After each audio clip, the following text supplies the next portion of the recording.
Look at here, white man. I comes and I goes, and that's my business. The white folks on his dear own horses. Now, you go back and tell your boss that I control the numbers in Harlem, and that's the way it stays. I'll drill the skill of the masters into you and drive out the spirit of jazz. I have to make you play 20 hours straight. Got my gal, and her name is Betty.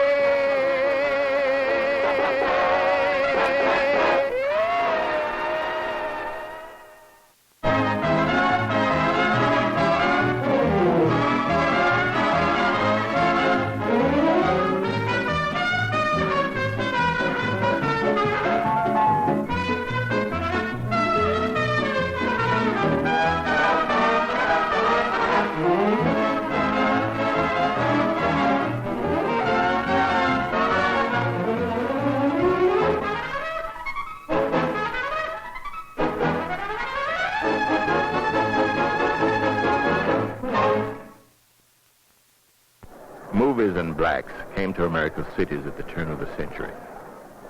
Movies were misunderstood. Blacks were unwelcome. Movies at first were no more than topical little chasers for vaudeville shows. The standard white reaction to the thousands of blacks who had moved to northern cities was to blame them for their own poverty and ignorance, and to pigeonhole them into ghettos in the city and into those ghettos of the mind, racial stereotypes. For migrants from the South, there were complications and ironies. Whites saw them only in the few narrow alleys of behavior that had been shaped many years before as an excuse for slavery and the repressions after the Civil War. Even the movies of those days showed blacks in terms of cliches. They liked watermelon. They suffered when their masters suffered. And they never got mad at anyone. Well, hardly ever. These were the old-fashioned leftovers from Southern law, the clay from which movie makers expected to make black images.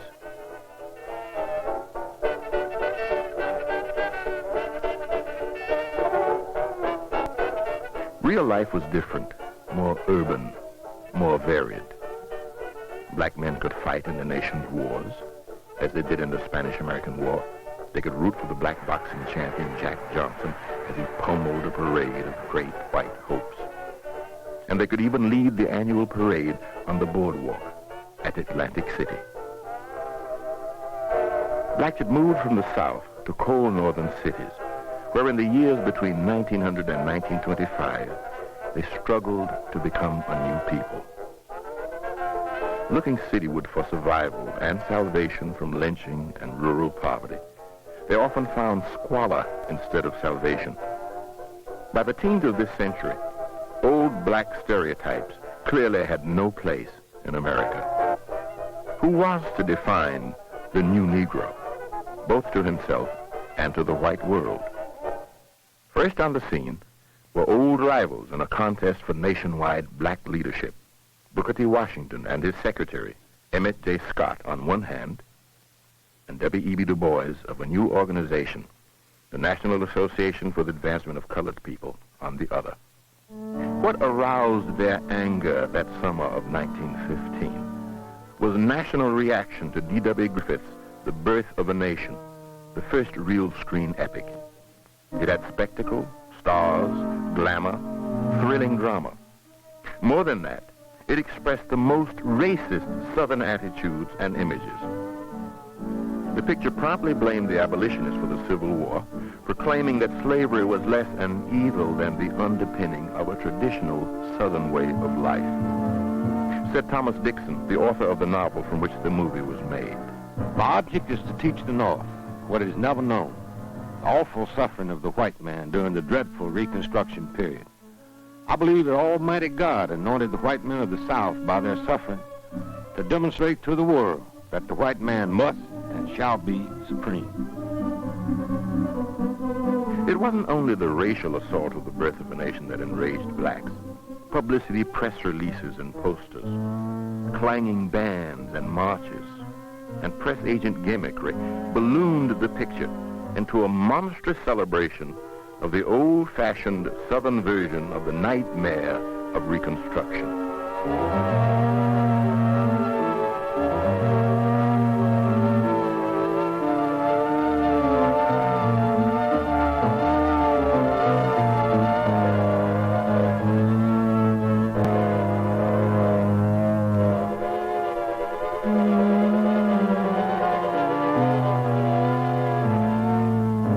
Thomas Dixon even wangled an endorsement from an old schoolmate, the President of the United States. It is like writing history with lightning, and it is all so terribly true. Griffith would spend the rest of his life uncomprehending, making excuses, and counterattacking his critics. In the first flush of anger, black leaders called for censorship.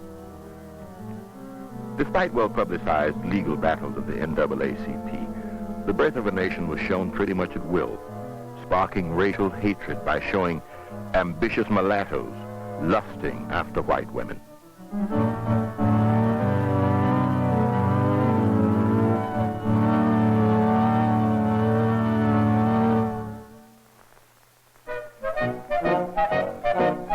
In spite of the clatter over The Birth of a Nation, one man almost saved the day.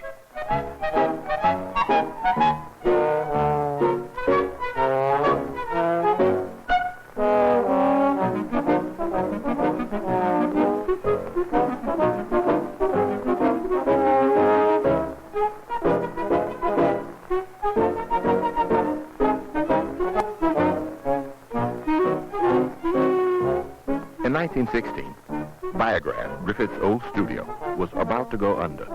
So they cast about for a savior and tested Bert Williams in a witty little sketch which rose high above the conventional blackface manner of the day and ended by making a comment on black institutions and white control. Bert Williams was not universally admired by blacks. He seemed to get along too well with whites and to laugh off too many hurts and to make it in white institutions like the Ziegfeld Follies.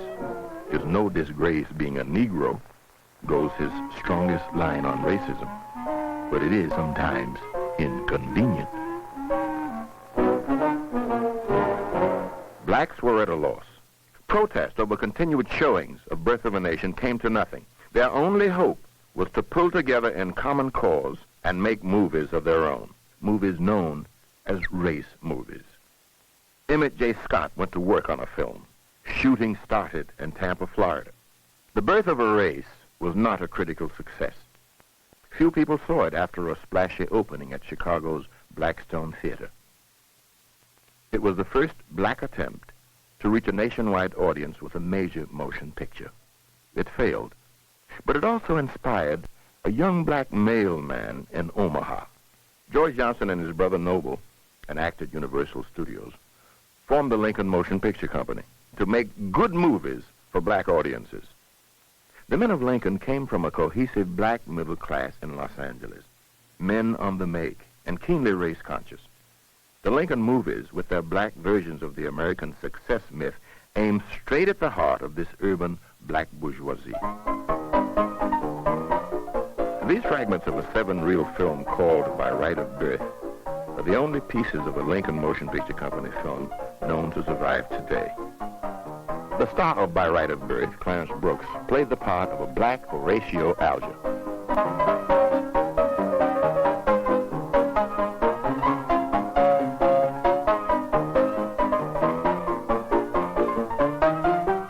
The movie was a tale of confident lawyers, smooth, trim women, and for laughs, even a comic chauffeur.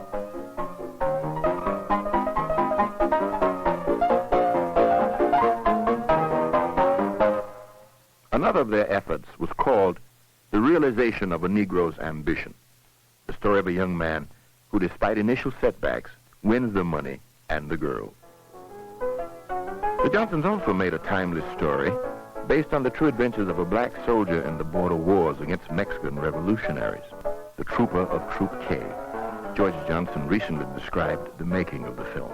They started to work by going down to the costume supply company and rented uniforms for soldiers, Mexican sombreros, the went down on Central Avenue and rounded up 25 or 30 ex-Negro cavalrymen. And he rounded up 40 or 50 Mexicans down in Mexico town. So they went out there, and the San Gabriel War had a sham battle between the colored troopers, them and the Mexicans. Lincoln did not even survive the early 20s. Their failure revealed every sad fact of life the black companies were forced to live with. Scant capital, few bookings, moonlighting technicians, and their best stars, like Brooks, could take the streetcar to Hollywood and get an occasional part in a real Hollywood movie. Worst of all, the Johnsons could not fight the dozens of fly-by-night hustlers who crept into the fringes of the business with glossy promises that ate up capital and produced no movies. Or like the Ebony Company with its big Chicago studio, white money, black frontmen who retailed the old stereotypes in modern form, such as spying the spy.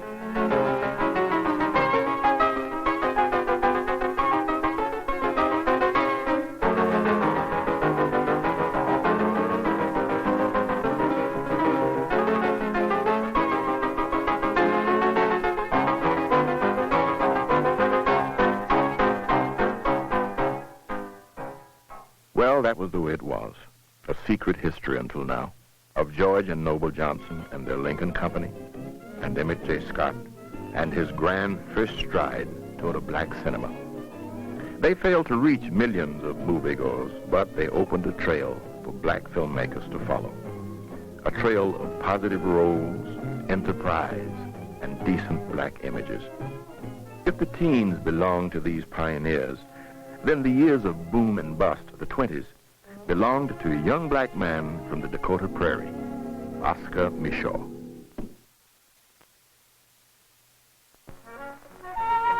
Oscar Michaud's first movie, The Homesteader, opened in 1919 at the beginning of a bright, optimistic period. For the first time since Reconstruction, it seemed that black folks might share in the promise of American life.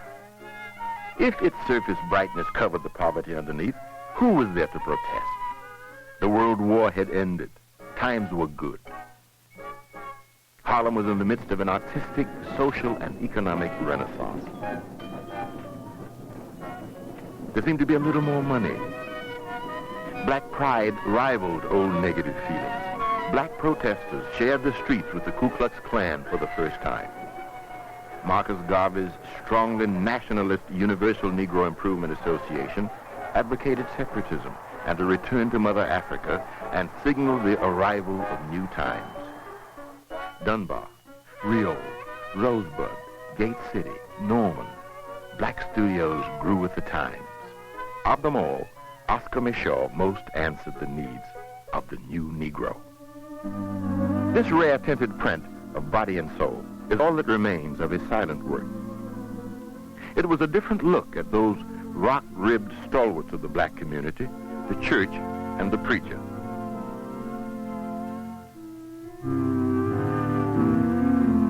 Body and Soul was released in several different versions, changing Paul from a crook to a crime-fighting preacher who rids the town of bootleggers.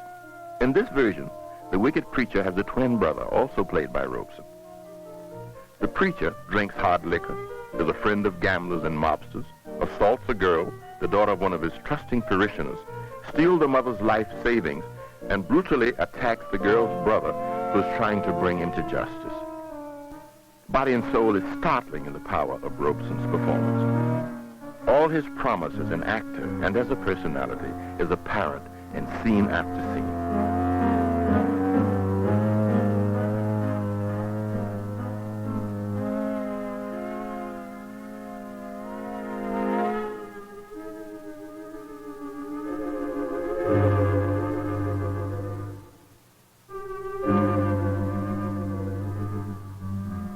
Lorenzo Tucker, one of the stars who worked for Michaud, recalls, he would get crunched over in the chair behind the camera. He would go through all the motions. He would twist his mouth. And if you looked at him, it was almost like watching a musical conductor with a baton.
The death of the girl and the rest of the lurid melodramatic plot turns out to be a nightmare. The mother awakes, and all ends happily. The good brother gets the girl. With no distribution organization, Oscar Michaud had to sell his own films door to door. When he took a movie on the road, it was always under his personal direction, slogging the countryside with the film cans under his arm. In one summer, he hit Chattanooga, Birmingham, Bessemer, Shreveport, Spartanburg, Greenville, Durham, Mobile, and 15 other southern towns, selling his films to theaters who showed mostly split weeks and one-nighters. In Philadelphia, he once took in $3,000 for a single run. He took white money only when he had to. But Michaud brought more to movies than his black rivals. His movies exploited the sensibilities of the new black life. Michaud's only rival was the Colored Players Company of Philadelphia, whose social drama, Scar of Shame, topped off the 20s. A black vaudevillian, Sherman Dudley, fronted for two white journeyman producers. Together they made films with Charles Gilpin and other black stage actors of the day. Lucia Lynn Moses, one of the stars, remembers the making of the film. I was picked from a chorus line, and before I knew it, they had talked me into making this picture in Philadelphia. I was never an actress, and they just told me, walk over here, or walk over there, or do this, or do the other, and I did exactly as they said. Every time I do something, he said it was great, so I must have been doing everything all right.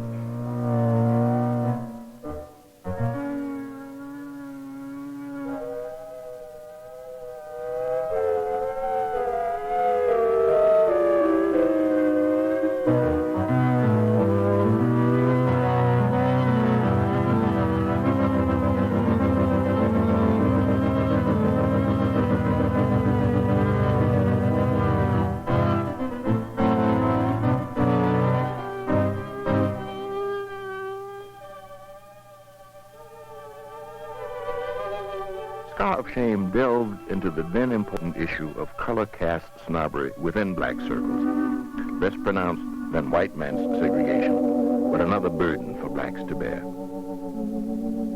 This picture was made when black wasn't beautiful. But I remember colored people segregated each other, which the picture almost tells you that. If you were more educated, if one Negro was better educated than another, they felt a little above the other one.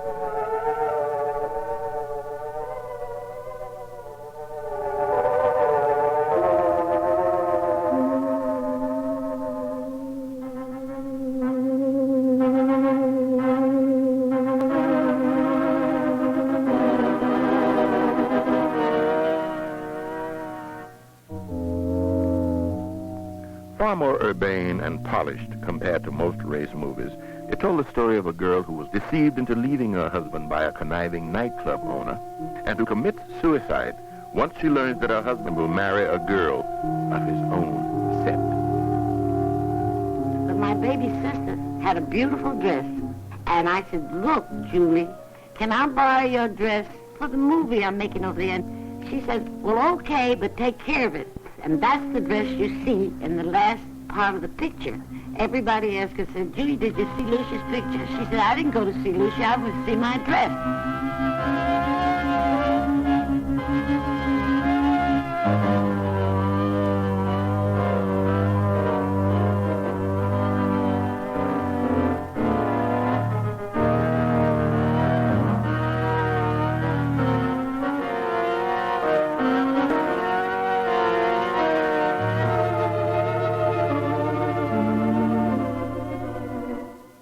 With Scar of Shame, the silent era came to an end. Michaud had changed and refocused the image of the black man.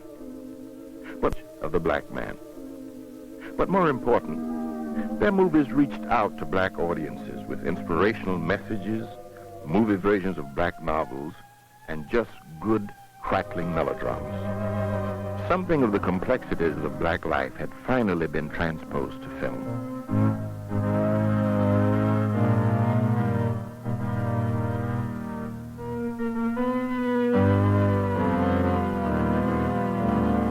Then came the great crash of 1929. Race movies would never be the same. 1929. Fox made the first all-black sound feature, Hearts and Dixie, and nothing had changed.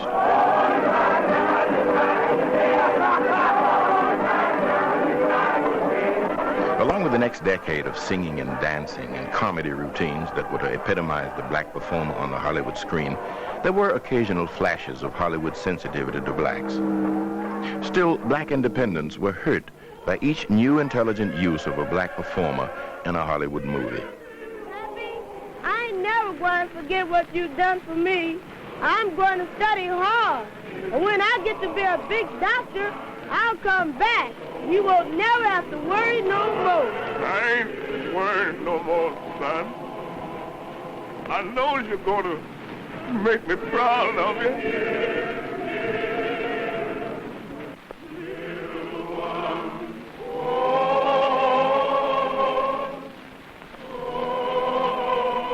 At the beginning of the Depression, independent movie producers were set back even further by the advent of talkies. Sound film forced enormous investments in wiring theaters. Only the most prosperous houses could play talkies. The danger of creating visual cliches was compounded by the need to avoid verbal cliches as well. I'm only a young girl, just out of school. And my poor mother worked herself to death to send me through college and died saying that I would struggle hard and be somebody. But, my dear, I want to help you. I mean what I say. I want to marry you. Honestly? Do you mean it? Do you really want me to marry you? Why, of course. Amateurish acting could no longer be improved by shouting directors. All these problems were obvious in Michaux's picture, 10 Minutes to Live. It suffered from patchwork shoddiness, sparse sets, snippets of vaudeville routines, lack of continuity. We ought to do that. Sure. Get out of the gut and get on the sidewalk. Now you talk. Follow in the footsteps of great men. Yeah. Men like Booker T. Washington. That's a great man. That's a man. His name is known everywhere. Yeah. The children know him. His pictures in the books and papers. Why? Because he was a man that done something. Yeah. What did he do? I don't know, but whatever it was, he done it. Yeah. But there's a man who Abraham Lincoln. That's a great boy. That's a man that's known everywhere, too. Sure. He was a man that done something. Yeah. That's the boy that cut on his pappy's cherry tree. Black movie men suffered from poverty and lack of technical equipment and familiarity with a new medium. And as more theaters closed under the strain of the Depression, distribution became tougher than ever. Race movie exhibitors turned to the talents of American expatriate Josephine Baker as independent filmmakers went into temporary decline.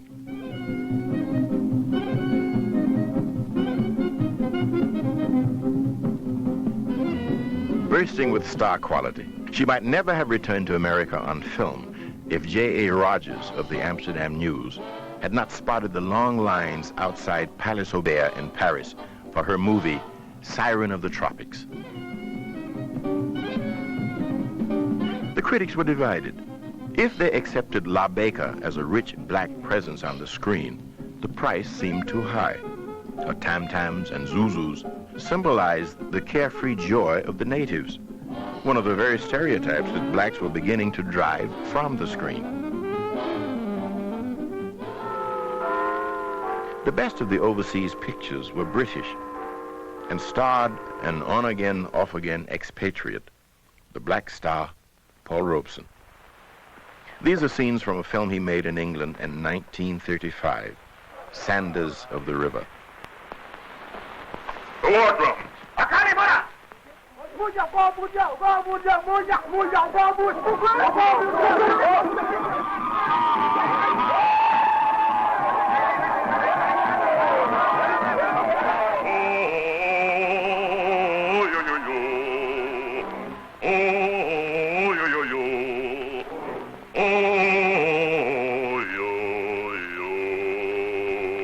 The British colonial system was understandable to Americans because it resembled American racial arrangement. It encouraged black cultural assimilation while denying integration. Besides, if politics bored audiences, they could sit back and enjoy Robeson's powerful singing. Sandy the strong, Sandy the wise, righter of wrong, hater of lies, laughed as he fought, worked as he played, as he has taught, Throughout the 30s, black Americans saw one of their heroes stand up to the British Lion, even though the characters he played never questioned the Lion's right to rule over his fellow blacks. Chiefs and people of the river, in the name of my king, I will give you a new king. Will you obey your king, Bosambo? Robeson always hoped for the best. He blamed the uneven results on the secrecy of the cutting room. These strange political ambiguities were lost on black American audiences. Well, Bosambo, you are king of the river. Your new people like you. I hope when I come back in 12 moons, they will still like you. Lord Sandy, I've learnt the secret of government from your lordship. You have? It is this. A king ought not to be feared, but loved by his people. That is the secret of the British, Bosambo. Go now, my friend. Keep the peace of my king. Lord, I promise.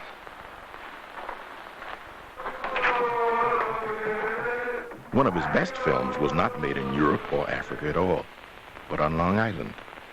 It was this superb version of Eugene O'Neill's play, The Emperor Jones, a monument to black expression. Trouble? Here I come.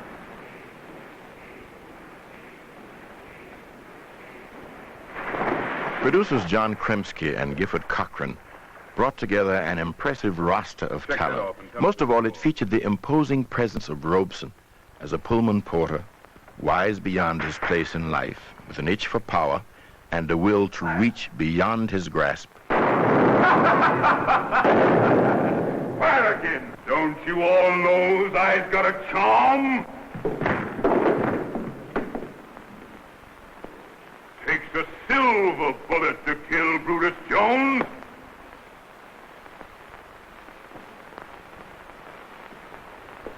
My turn now, General.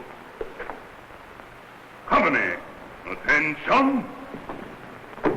I'm boss here now.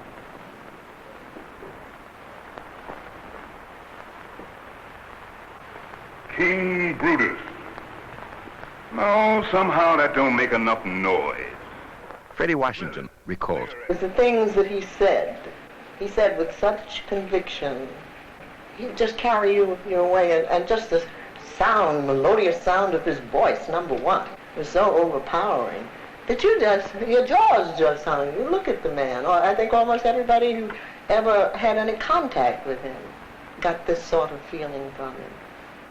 What he did was so right. What he said was so right. His talent was so right. Fellas, you have just had an audience with the Emperor Jones.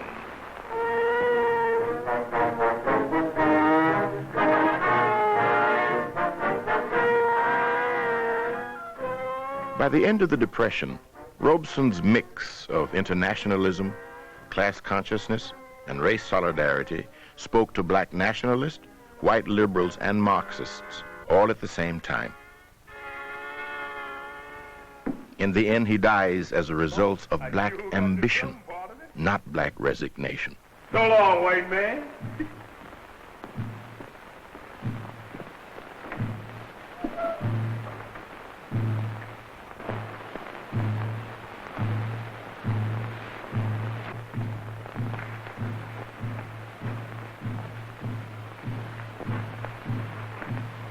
That's him. My men got silver bullets. Kill him, Joe. They got a silver bullet? Lead bullet, no kill him.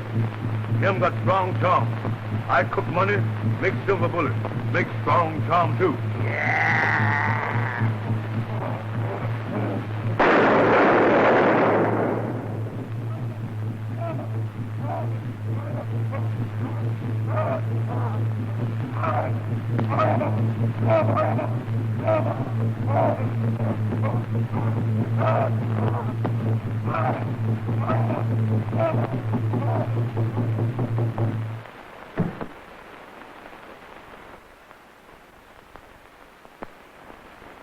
Where's all your eyes now, your blooming majesty? Silver bullets. Blimey. Anyhow, you died in the height of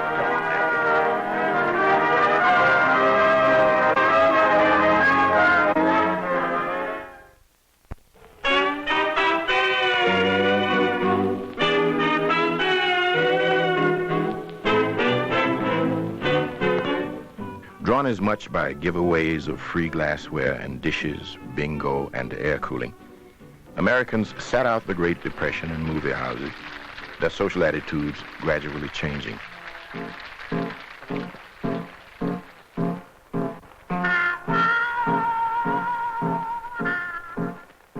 During the early sound years, all the major studios in Hollywood made two-reel shorts featuring big-name entertainers. Many of these were black musicians. Fortunately for succeeding generations, their performances were captured on film. Duke Ellington's Black and Tan Fantasy, 1929.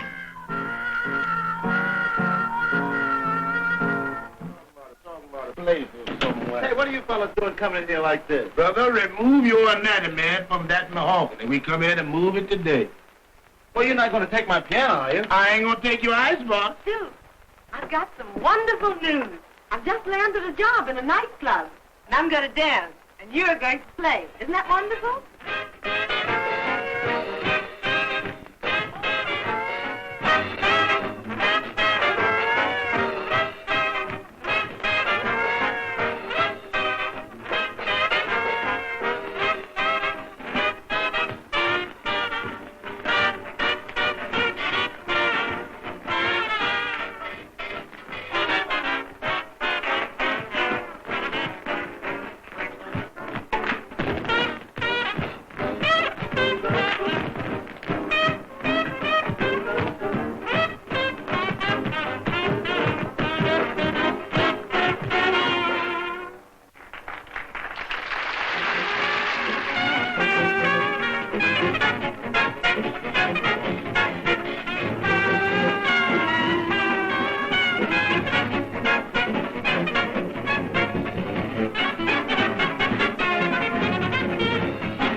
Cap Calloway even appeared with Betty Boop a few years later.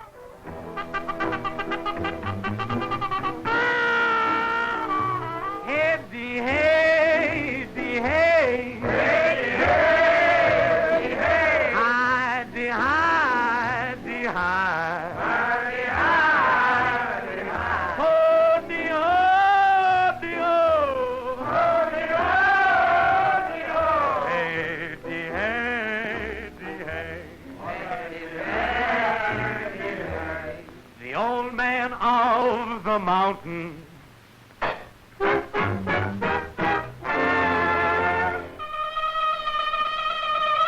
You got to ho-dee-ho. You got to ho-dee-ho. You got to hide-dee-hide. You got to hide-dee-hide. You got to heat-dee-heat to get along with me. Yeah, man. When your sweetie tells you everything will be okay, just keep it. As competition toughened, the independent filmmakers polished. By 1933, Oscar Micheaux had mastered sound techniques. This is his Girl from Chicago, a far cry from 10 Minutes to Live of just 3 years back. No end to theaters and nightclubs with good singing and dancing until the wee hours of the morning. We're going to hurt in New York, my baby. Harlem and a good time. Oh, kiss me again, sweetheart.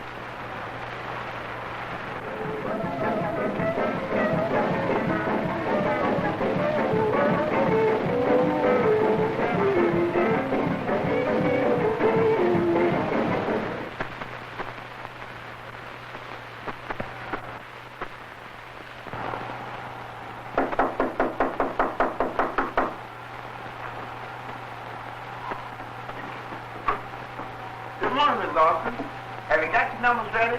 And how much did you play this morning? I beg your pardon, sir, but I am not Mrs. Austin, and I do not play the numbers. Good day.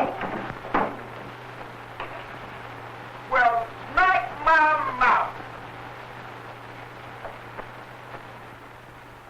By mid-decade, Hollywood slowly began to be sensitive to black needs and ideals, and occasionally, black actors stopped tap dancing and started to speak with conviction and intelligence.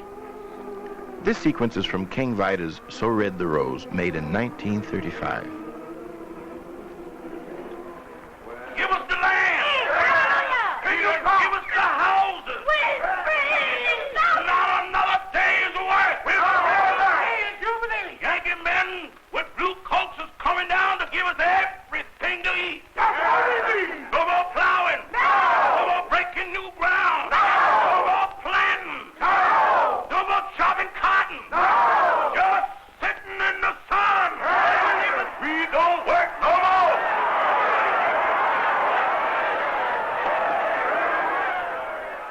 During World War II, more social barriers were leveled. Back in the 1920s, passing for white was a subject fit for only one of Michaud's outspoken films. By 1949, Hollywood had caught up with him. 20th Century Fox starred Ethel Waters and Jean Crane in Pinky, the story of a girl who returns to her family in the South after living in Boston as white. The irony, of course, is that in spite of the many qualified black women who were fair enough and talented enough to play Pinky, Jean Crane, herself white, was chosen to play the lead.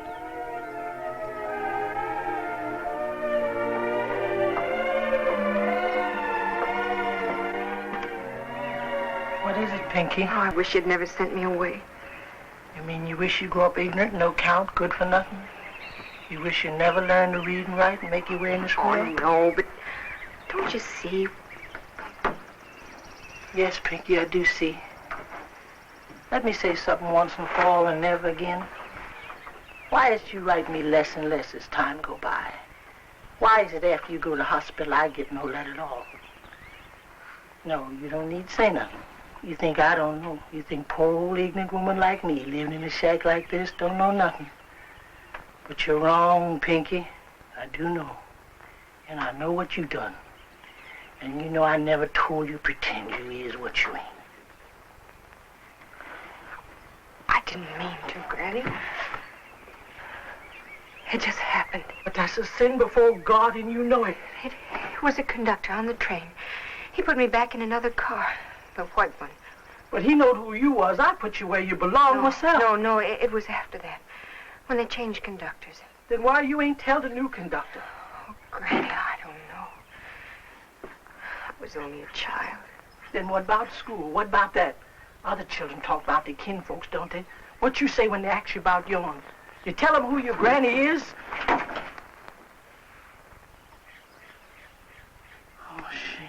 shame be on you, Pinky. Denying yourself like Peter denied the good Lord Jesus. Here, get down. Get down. That's where you belong. Now you tell the Lord what you done. Ask his forgiveness on your immortal soul. Come on out here and get your breakfast. I don't want to hear another word from you about what you done again as long as you live.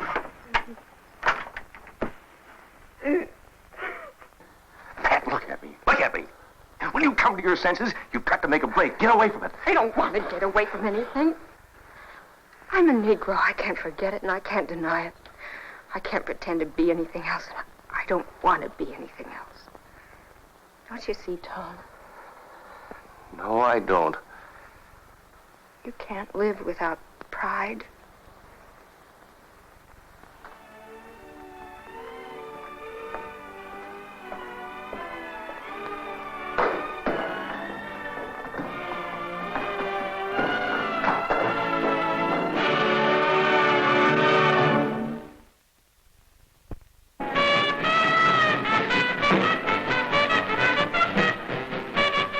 The late 30s were the great age of race movies.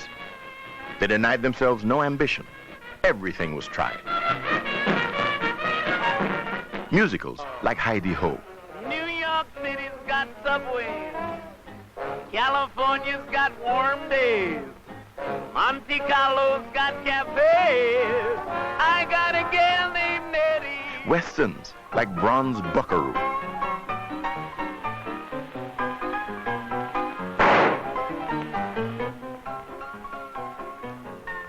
Gangster films. Come on, do right. Out of them holes. Come on and fight. You want to fight? You want to fight? Heroic biographies, as well as tributes to black life and culture. Well, I understand, Mr. Watson. The only way to get experience is to keep punching. You're a punching kid, all right, Henry. But race movies faced continual financial problems. They could command $3.50 for a ticket to a Harlem premiere. But a day or so later, they were back to split weeks in the bottom of double bills. Segregation, never formalized in the North, failed as a humiliating deterrent to black attendance in white theaters. In southern cities, race movies adopted a protective blandness in order to pass white censors. Black critics were genuinely puzzled by the race movies' failure to grasp the attention of a wide black audience. Gradually, the black producers turned to white backers in order to ride out the low spots in the waves of economic depression. Their future could be seen only in hazy outline. But for that moment, on the verge of war, race movies reached zenith. Some of the movie messages seemed to grow in social content. Moon Over Harlem spoke to crucial issues, with the added value of redeeming Harlem from social disaster and criminality. Listen to me. Don't pay any more shakedown money to these rats. Take a good look at the man who demands it of you. Stand by your guns and show these people that they can't take advantage of you. We'll do the rest. Listen, mister, whoever you is, I found out a long time ago that a half a loaf is better than none at all. I also found out that it's useless to argue with a guy who's got a gun in his stomach. And unless you and your organization can keep them guys from coming around to collect, I don't see how we can help ourselves. There'll be someone of this organization in your place of business who will be able to testify against these people. These sworn lieutenants of ours will save you the risk. All you've got to do is cooperate with me. A dramatic and professional peak was reached with Broken Strings, starring Clarence Muse. A classical violinist learns to appreciate jazz after injuring his hands. Now, very slowly, move your fingers.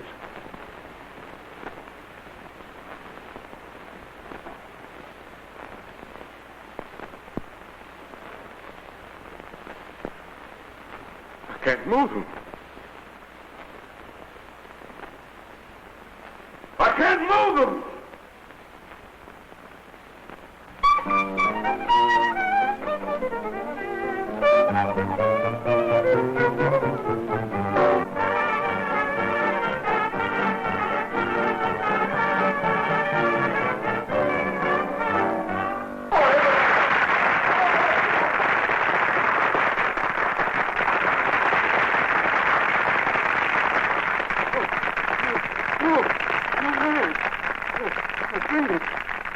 I can use them. Oh, my hand. My hand. Look, Johnny, look. Dad, how did it happen? I'll tell you later. Give me that violin. My horse still belongs to the masters. But look what swing has done for me. You keep your hands up and keep punching all the time. Now, you ain't no freight train, is it? Oh, sorry. Keep Punching, a biography of boxing champion Henry Armstrong, made his life seem a sermon on hard work and clean living. What's her name? Her name is Fanny. Fanny Singleton. You know, Jerry, she didn't want me to be a fighter. She wanted me to continue my studies. I don't know how she feels about me now. Maybe I've proven a disappointment to her. That's why I've got to win this fight tonight. The insensitive makers of other race movies fell to grinding them out in two-day sessions, which prompted a critic to complain of amateurish filming, ludicrous situations, lousy sound recording, and willful violation of movie techniques. It should have been titled, Life is a Hustle. Let's get him into that close part there. Race movies had provided a lone source of black folks on the screen. Now everyone did it. They had trained and provided work for a generation of blacks. Juano Hernandez, Ruby Dee, Laura Bowman. Now they had union cards and bungalows on Jefferson Boulevard.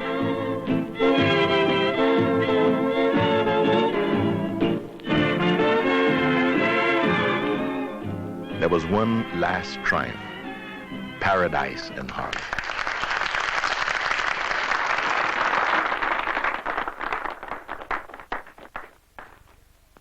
It is the cause, my soul. Yet she must die or she'll betray more men. Desdemona, that handkerchief that I so loved and gave to thee, thou gavest Cassio. No, my life, my love, my soul. No, she can't die. That's good. Dirty jumping.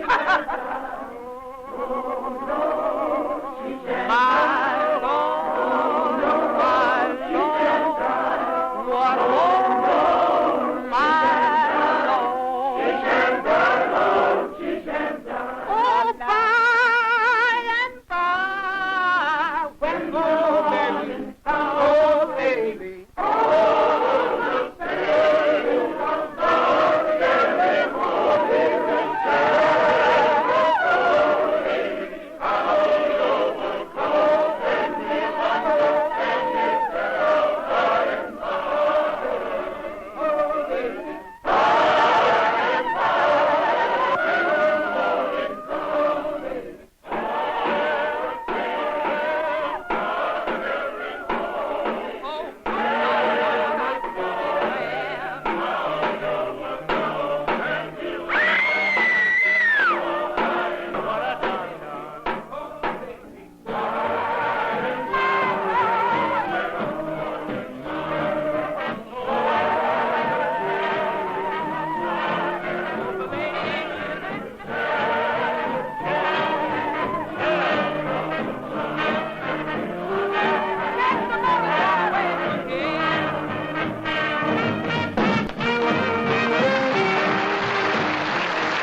In the end, race movers were like the Negro National Baseball League before Jackie Robinson took his first swing for the Brooklyn Dodgers.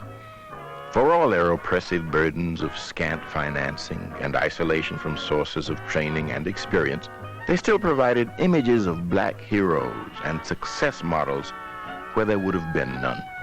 Who could have foreseen that racial integration would have killed with surface kindness old black institutions before black Americans could create new alternatives? What seemed to some merely black shadows on a silver screen were heroes for two generations of black people whose self-expression reached far higher than the prancing, shuffling caricatures of black life which urban white America had inherited from its rural, southern, slave-ridden history.